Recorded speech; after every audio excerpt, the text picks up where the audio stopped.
మెదక్ జిల్లా నార్సింగ మండల కేంద్రంలో బుధవారం నాడు తెలంగాణ ప్రజాపాలన దినోత్సవం సందర్భంగా ఎంపీడీఓ కార్యాలయం వద్ద జాతీయ పతాకాన్ని మండల స్పెషల్ ఆఫీసర్ ఎంపీడీఓ ఏ.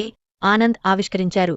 ఈ సందర్భంగా ఆయన మాట్లాడుతూ మండల ప్రజలకు ప్రజాపాలన దినోత్సవ శుభాకాంక్షలు తెలియజేశారు. ప్రజల సంక్షేమం కోసం ప్రభుత్వం చేపడుతున్న కార్యక్రమాలను ప్రతి ఒక్కరూ తెలుసుకోవాలని, అందులో భాగస్వాములు కావాలని పిలుపునిచ్చారు. ఈ కార్యక్రమంలో MPO Syed, EO Nagabhushanam, APO in charge Rajeshwar Goud తదితరులు పాల్గొన్నారు.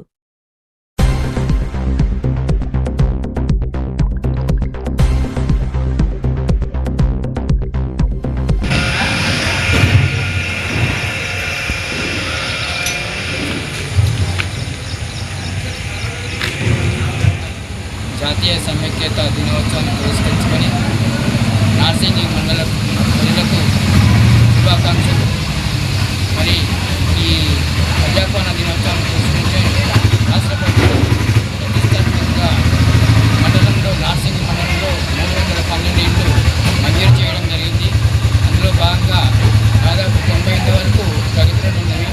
మరి ఈ విజయదశమి మంచి రోజు కనుక అందరూ త్వరగా పూర్తి చేసుకొని మరి విజయదశమి పండుగ దినాన గృహప్రవేశాలు చేయాలని చెప్పేసి కోరుతున్నాను. మరి ఇంకా చాలామంది నిర్మాణం చేయని వారు ఉన్నారు.